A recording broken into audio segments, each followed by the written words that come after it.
sklearn, cluster, mean shift. Description.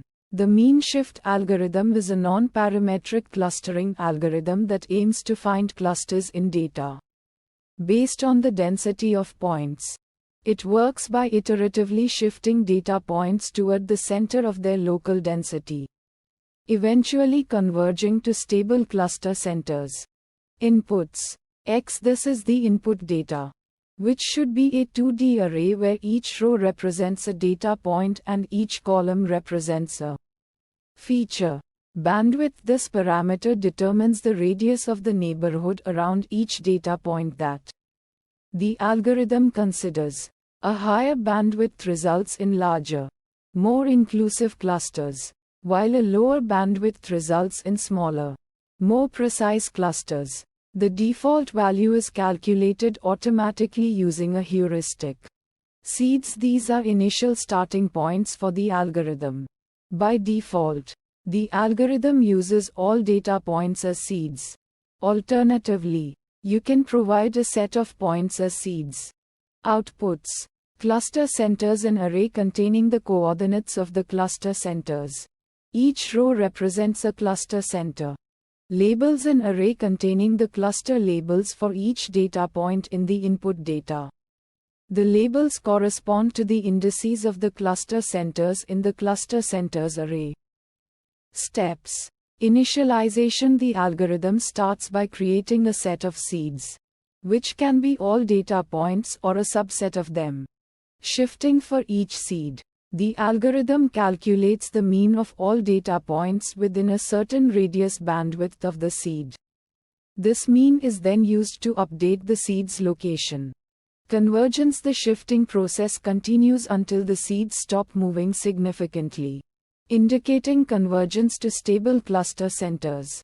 Metrics. Silhouette score measures how similar a data point is to its own cluster compared to other clusters.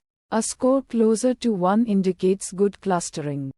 Kalinski-Haraba's index measures the ratio of between cluster variance to within cluster variance. A higher score indicates better separation between clusters. Visualization plots. Scatter plot visualizes the data points with different colors or markers representing different clusters. Density plot shows the density of data points in the feature space, highlighting the cluster centers. Fine-tune parameters. Bandwidth controls the size of the neighborhood considered for density estimation. A higher bandwidth leads to larger, more inclusive clusters, while a lower bandwidth leads to smaller, more precise clusters.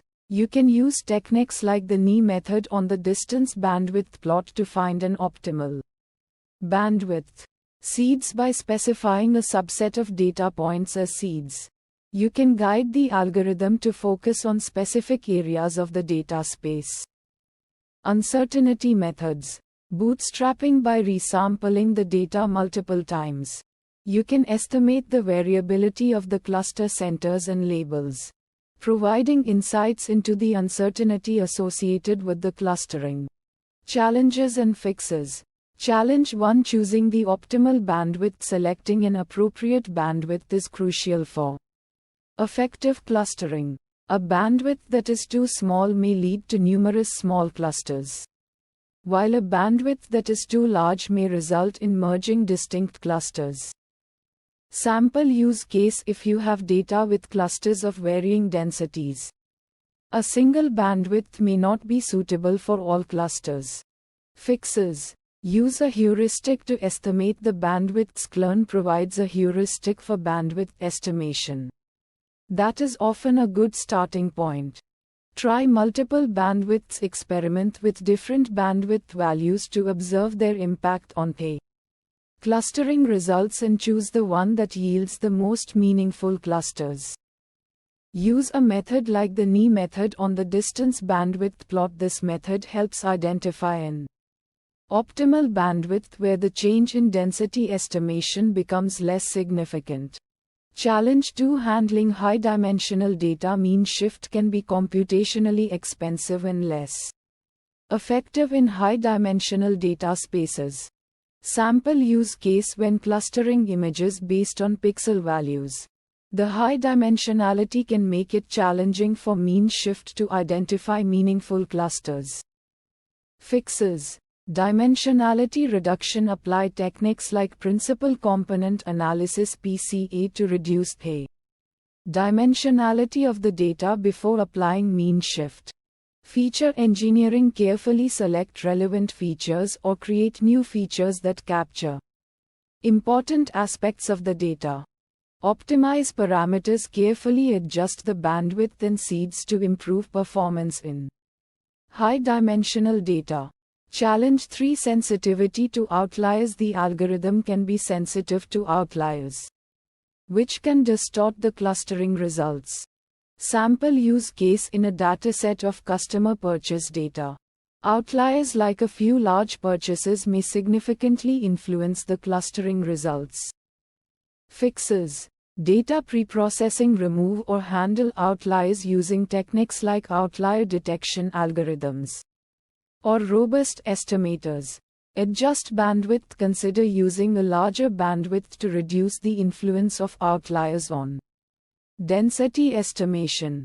Challenge 4. Interpreting cluster results. Understanding the meaning of the clusters in the context of the data is important. Sample use case in a dataset of customer demographics. Clusters might represent different customer segments, but interpreting these segments requires domain knowledge. Fixes. Domain expertise. Involve experts in the relevant field to help interpret the clusters and their implications.